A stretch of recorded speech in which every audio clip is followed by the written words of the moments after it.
Olá, sejam muito bem-vindos ao Algarcast, o podcast da Algar, e eu converso agora com a Carolina Toffoli, gerente do Instituto Algar. Seja muito bem-vinda, Carol. Muito obrigada, Fernanda, é um prazer estar aqui com vocês. Que bom.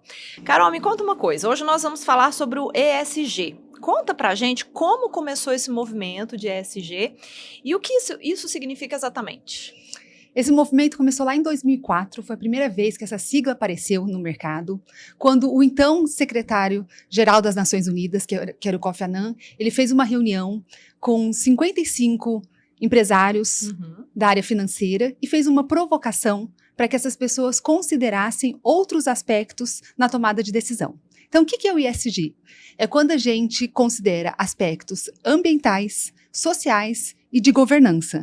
Então, no passado, a gente tinha uma lógica muito de lucro para os acionistas, de retorno para os negócios, uma visão só considerando esse stakeholder.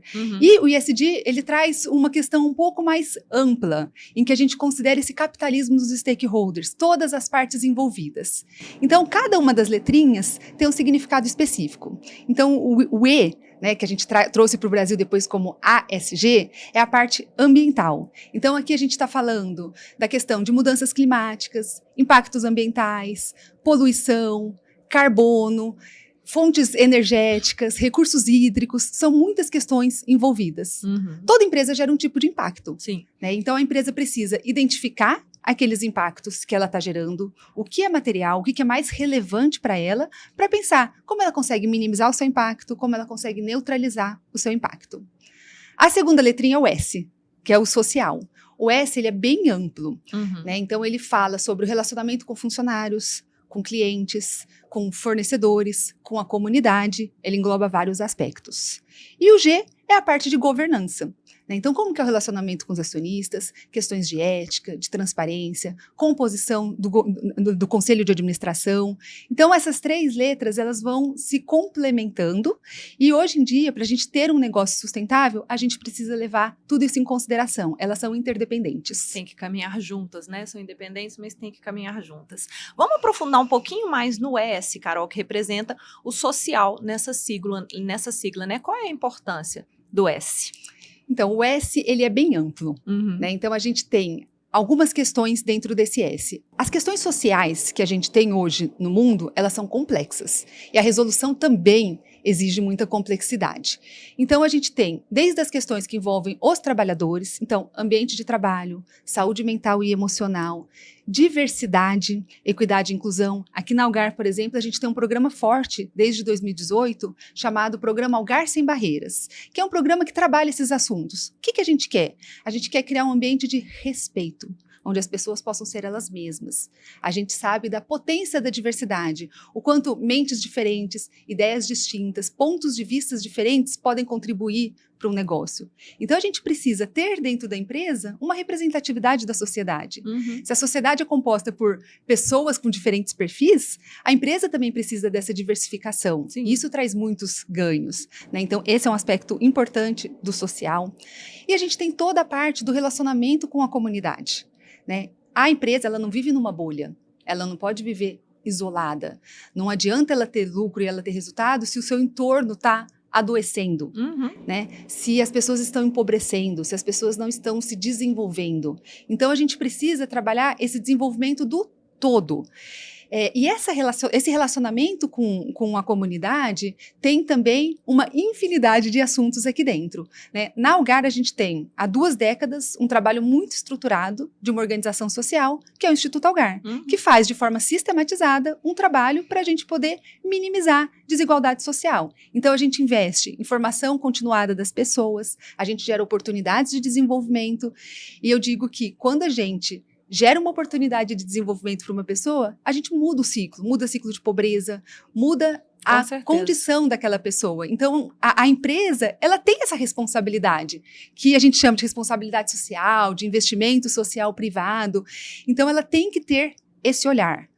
Uma outra coisa que está dentro do S é a questão do voluntariado. Né?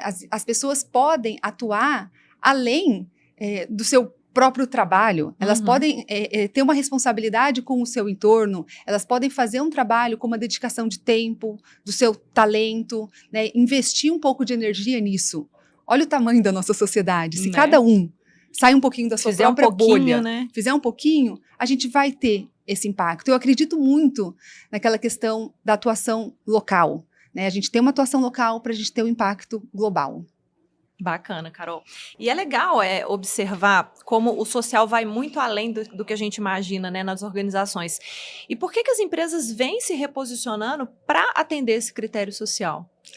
Aí eu acho que a gente também tem vários aspectos envolvidos, né? Então a gente tem hoje consumidores e clientes mais exigentes, pessoas que não querem consumir qualquer tipo de produto, que não querem se relacionar com qualquer tipo de empresa, mas querem ter um vínculo com empresas que sejam socialmente responsáveis, com empresas que tenham uma preocupação sobre o seu impacto. A gente tem, inclusive, hoje as empresas B, que elas equilibram lucro com propósito. Uhum. Então, não são aquelas melhores empresas do mundo, são as melhores empresas para o mundo. Né? Faz toda a diferença, né? Faz toda a diferença. Então, assim, como você pode ser uma empresa melhor para o mundo? Você precisa ter essa visão 360 graus, uma visão holística. Na sua tomada de decisão, você precisa levar em consideração inúmeros aspectos, e não só aspectos financeiros, né, como era no passado. Então, a gente tem clientes cada vez mais exigentes.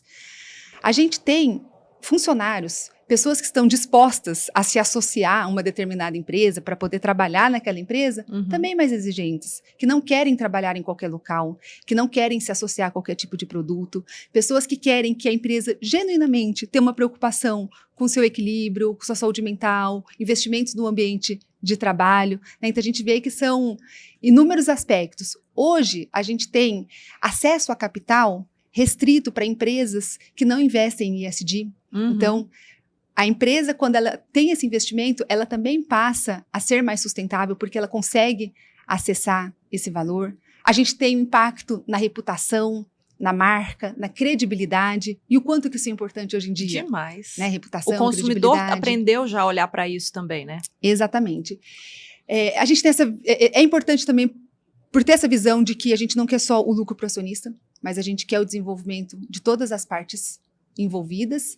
E eu acho que a pandemia nos ensinou muito. Apesar da pandemia, do Covid-19 ter sido muito triste, muito pesada em inúmeros aspectos, ela também trouxe toda uma reflexão de, será que a gente não precisa colocar as pessoas e o planeta em primeiro lugar? Será que isso não é mais importante? Como a gente vai ter negócios sustentáveis se a gente está destruindo o nosso planeta, se a gente está desequilibrando as pessoas que estão no nosso entorno? A gente precisa cuidar das pessoas. O trabalho, ele precisa fazer parte da nossa vida, mas a nossa vida não se limita a isso, né? Então, tudo isso tem que ser considerado quando a gente está falando do S, do ESG. E eu acho que isso tudo conversa com a minha próxima pergunta que eu vou fazer para você, que é como a gente pode contribuir para um futuro melhor. Eu acredito que o futuro, ele é feito diariamente. As nossas escolhas de hoje vão impactar nas nossas decisões do futuro e no nosso futuro, né? Então, assim, acho que a gente tem, tudo que a gente faz hoje importa. Então, o que eu acho que a gente pode fazer? Trabalhando um pouco do que a gente conversou aqui. Eu acho que cada um pode ser voluntário. Qual que é a causa que você se identifica? Aonde você quer contribuir? Faz um pouquinho por aquilo. A gente tem questão do consumo consciente. Será que a gente precisa consumir tanto? Será que a gente não está desperdiçando? Será que a gente está comprando o que é realmente necessário? Eu acho que esse é um aspecto importante que todo mundo pode trabalhar, a redução. E, para mim, do meu ponto de vista, o mais importante para o futuro é o investimento na educação. Eu acredito muito na educação como ampliação de perspectiva. A ampliação, a educação, ela te dá novos horizontes, possibilidade de você crescer, de você pensar de outra forma. Ela te deixa um ser humano mais crítico. E a educação, ela tem data para começar e ela não tem data para terminar.